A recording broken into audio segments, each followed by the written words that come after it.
Alhamdulillahil jalali wal ikram alladzi hadana ilal imani wal islam wa akramana bi syari'ati nusukil haji ilal baitil haram. Asyhadu an la ilaha illallah wahdahu la syarikalah al-malikul quddus salam wa asyhadu anna sayyidana Muhammadan abduhu wa rasuluh al-mab'uts likatil anam syahadatan tunjina min azabi jahannam. Allahumma shalli wa sallim wa barik ala khairi khalqillah bil jismi wal maqam sayyidina Muhammad wa ala alihi wa ashabihi kiram ila akhiril ayyam amma ba'd. Ya ibadallah, usikum wa iyaya bi taqwallah wa ta'atihi la'allakum tuflihun. Faqad qala Allah tabaraka wa ta'ala azza wa jalla fi kitabihil karim wa huwa asdaqul qailin. A'udzu billahi minasy syaithanir rajim.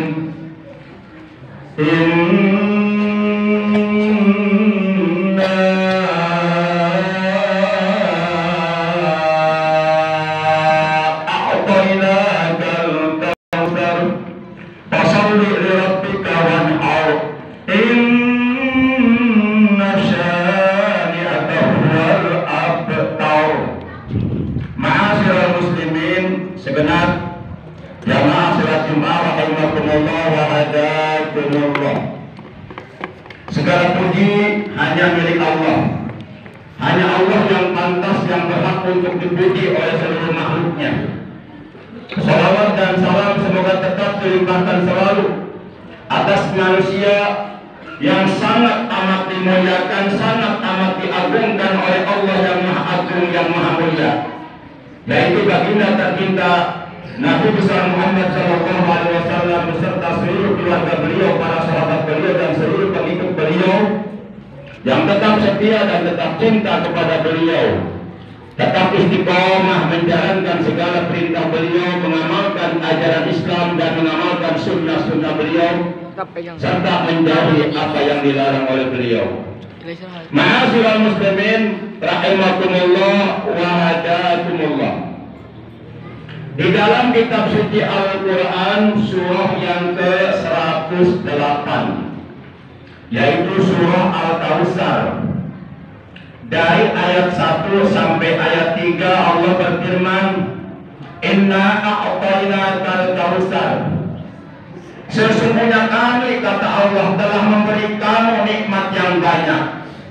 Fasholli li rabbika wanhar. Maka dirikanlah salat karena Tuhanmu dan berkurbanlah. Inna syani'aka huwal abtar.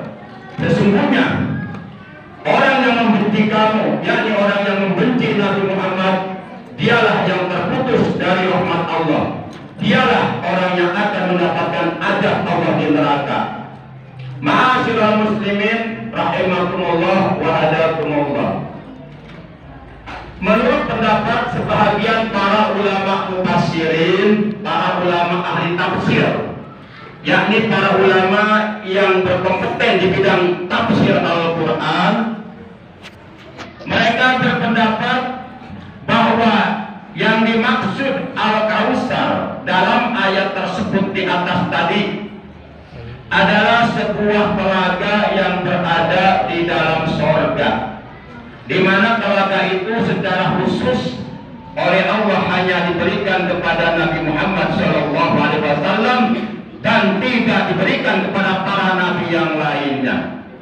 Hal ini sebagaimana dijelaskan dalam sebuah hadis bahwa baginda kita yang mulia tercinta Nabi Agung Nabi besar Muhammad SAW, beliau telah bersabda, Innahu nahrun bil jannati wa'adanihi rabbi bihi khairun kasirun ahla minal asal wa asaddu bayadan minal laban wa abradu minas salaj wa alyanu minal jubdi wa abatahu zabarjad wa awanihi minal firdah. la yajma'u man syariba minhu abada. Artinya, innahu sesungguhnya al-kausar itu nahrun, itu adalah sebuah telaga fil jannati yang berada di dalam surga.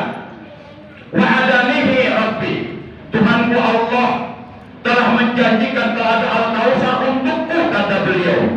Bihi, di dalam telaga al-kausar itu khairun kasirun, terdapat banyak berbagai macam kebaikan-kebaikan yang sangat amat banyak. Ahla minal asal, telaga al-kausar itu airnya sangat manis, lebih manis daripada madu. Kemudian wa asadu bayadam minal laban, airnya sangat putih, lebih putih daripada warna air susu. Wa abradu minas salj, dan air telaga al-kausar sangat segar dan menyegarkan, lebih segar daripada air salju. Wa alyanu minaz zubdi, dan airnya sangat halus, sangat lembut, lebih halus, lebih lembut daripada buih di lautan. Wa habatahu zabarjad, di mana kedua tepi telaga al-kausar itu dibuat oleh Allah dari permata zabarjad. Wa awanihi minal fiddah, dan bejana-bejana yang tersedia di sekeliling telaga al-kausar oleh Allah dibuat dari perak-perak yang sangat indah. La yajma'u man syariba minhu abadan, maka barang siapa yang dapat meminum air telaga al-kausar tersebut satu tegukan, maka untuk selamanya ia tidak akan pernah merasa dahaga lagi untuk selama-lamanya.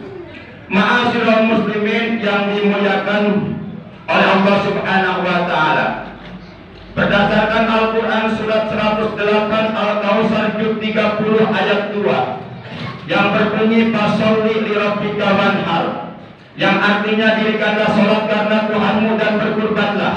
Berdasarkan ayat ini, sebagian para ulama fuqaha, sebagian para ulama ahli di bidang ilmu fikih, mereka berpendapat bahwa berkurban hukumnya adalah wajib bagi orang Islam yang mampu untuk berkurban. Bagi orang Islam yang mempunyai keleluasaan, yang mempunyai kelapangan harta, mempunyai harta lebih dari kebutuhan pokoknya, maka bagi mereka berdasarkan ayat tersebut diwajibkan oleh Allah untuk berkurban pada tanggal 10 Dzulhijjah dan pada 3 hari sesudahnya, yaitu tanggal 11, 12, 13 Dzulhijjah yang disebut ayyamut tasyrik, hari-hari tasyrik, di mana menurut keterangan dalam hadis riwayat Imam Ahmad, Rasulullah bersabda, kullu ayyamit tasyrik jabhun, setiap hari-hari tasyrik, yaitu tanggal 11, 12, 13 di bulan Dzulhijjah, jabhun, itu adalah hari-hari masih dibolehkannya menyembelih hewan kurban.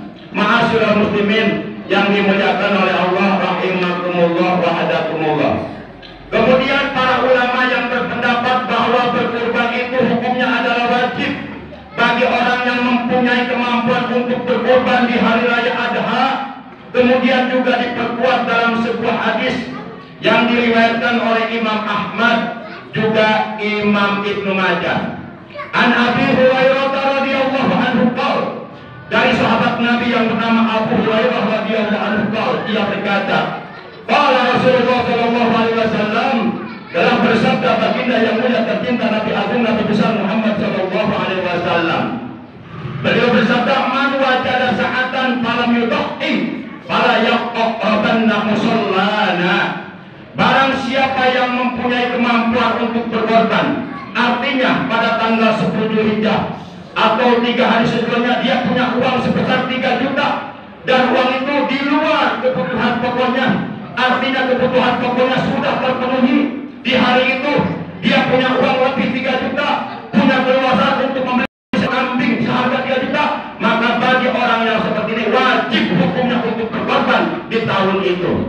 Barang siapa yang mempunyai keleluasaan, mempunyai kelapangan harta, mempunyai kemampuan untuk berkorban, akan tetapi dia tidak berkorban, maka kata Nabi, fala yaqrabanna musallana, maka sekali-kali janganlah ia menghampiri, janganlah ia mendekati tempat sholat kami. Artinya Rasulullah mewajibkan berkorban bagi yang sudah mampu tidak suka ketika melihat umatnya mampu berkorban, akan tetapi dia bersikap bakhil, bin hikir, bin pelit, tidak mau berkorban di jalan Allah Subhanahu wa Ta'ala. Maka Rasulullah katakan kepada orang seperti ini, jangan sekali-kali mendekati tempat sholat kami. Artinya Rasulullah membenci orang itu. Ma'asyiral muslimin yang dimuliakan oleh Allah Subhanahu wa Ta'ala. Akan tetapi ada juga sebahagian para ulama ahli fikih yang berpendapat bahwa berkurban itu hukumnya sunnah.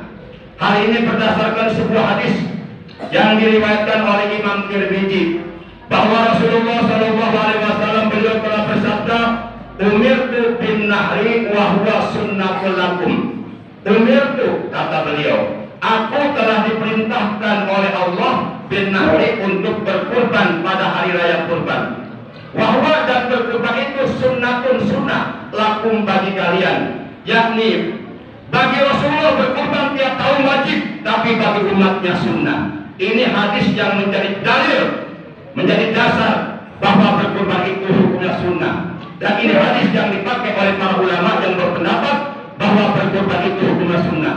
Kemudian juga terdapat keterangan dalam hadis riwayat Imam Ad-Darqutni, Rasulullah SAW beliau bersabda, kutiba alayyan nahru wa laysa biwajibin alaikum. Kutiba, telah difardukan, telah diwajibkan alayya atasku, kata beliau, an-nahru, berkurban. Berkurban itu diwajibkan atasku, kata beliau. Wa laysa biwajibin alaikum, akan tetapi berkurban itu tidak wajib atas kalian.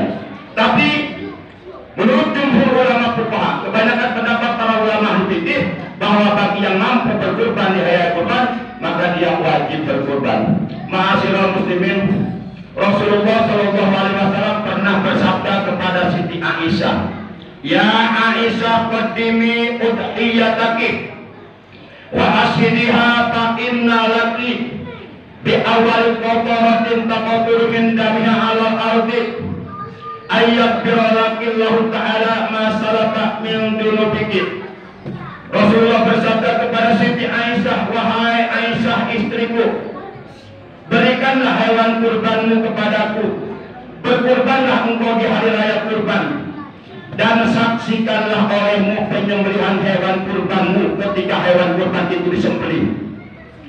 Karena sesungguhnya Allah Subhanahu wa Ta'ala akan mengampuni seluruh dosa-dosamu yang telah lalu untuk setiap satu tetes darah hewan kurban yang menetes di atas tanah ketika disembelih. Untuk setiap satu tetes darah hewan kurban yang kita kurbankan yang menetes di atas tanah pada waktu disembelih, itu menjadi sababnya seluruh dosa-dosa yang pernah dilakukan habis diampuni oleh Allah Subhanahu wa Ta'ala. Kemudian Siti Aisyah bertanya kepada Rasulullah, ya Rasulullah, alana khassah amlil mu'minina ammah.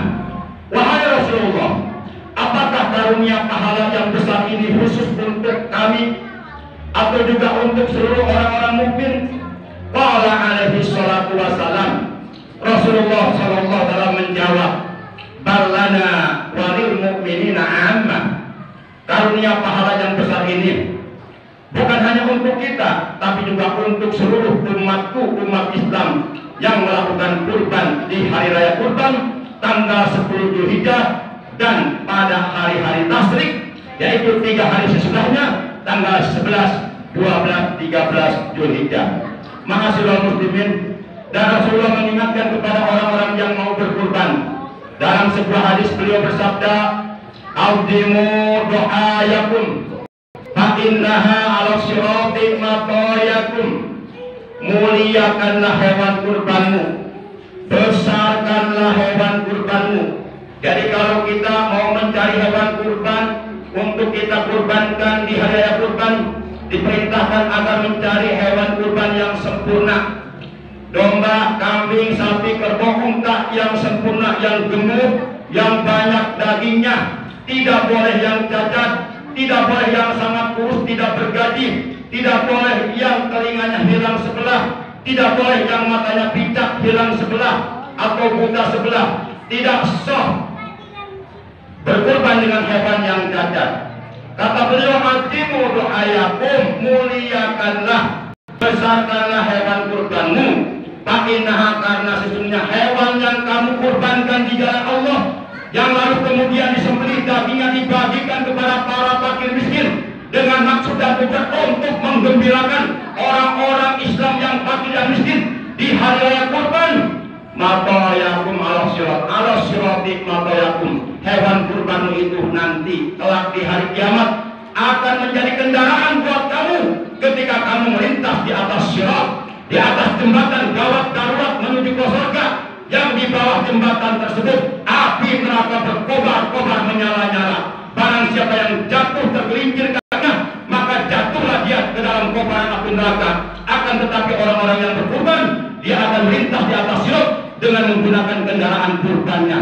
Dia akan melintas secepat kilat. Ma'asyiral muslimin rahimakumullah wa hadakumullah. Juga Rasulullah SAW beliau bersabda, ala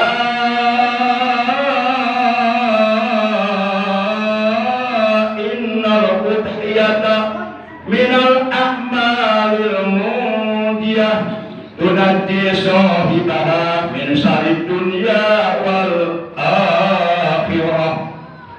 Ingatlah, sesungguhnya berkurban pada hari raya kurban di jalan Allah semata-mata karena Allah untuk mendekatkan diri kepada Allah, itu adalah termasuk sebahagian amalan-amalan yang dapat menyelamatkan pelakunya dari keburukan dunia dan akhirat. Barakallahu li wa lakum bil ayati wa dzikril hakim wa taqabbal minni wa minkum tilawatahu innahu sami'un 'alim. Aqulu qawli hadza wa astaghfirullah li wa lakum wa lisairil muslimina wal muslimat wal mu'minina wal mu'minat fastaghfiruhu innahu huwal ghafurur rahim.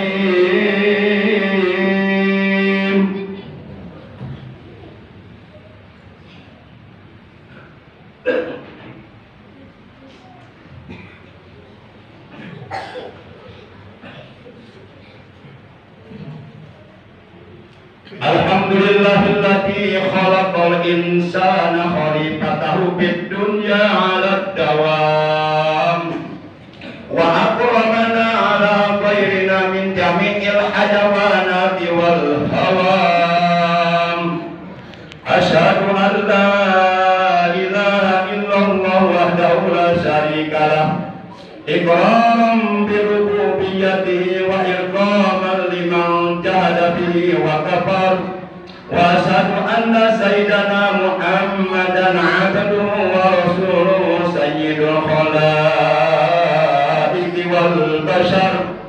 Allahumma shalli wa sallim wa barik ala sayyidina Muhammadin wa ala alihi wa ashabihi masabil durar. Ibadallah, ittaqullaha ta'ala min sima'il rabbi wa fudulil khabar wantahu amma nahakum anhu wasdajar wa'lamu anna Allah ta'ala amarakum bi amrin bada fi binafsih wa sanna bi malaikatil musabbihati bi kursih wa sanna bikum ayyuhal mu'minuna min bariyati jinni wa insih.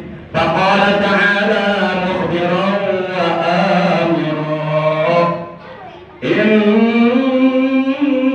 Allah wa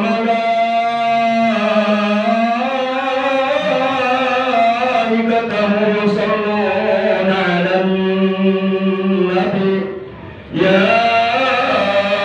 ayyuhalladzina amanu sallu 'alaihi wa sallimu taslima. Allahumma salli 'ala hadzal nabiyil karim wa rasul sanadil 'azim wa Allahumma an jami' sahabati wal qarabati li Rasulillah sallallahu alaihi wasallam, khususan sayyidina Abi Bakr wa Umar wa Utsman wa Ali wa ala azwajihi ummahatil mu'minin, khususan sayyidatina Khadijah al-Kubra wa bintahu Fatimah al-Zahra radhiyallahu anhum ajma'in wat-tabi'in lahum bi ihsan ila yaumiddin wa 'alaina ma'ahum wa fihi bi rahmatika ya arhamar rahimin.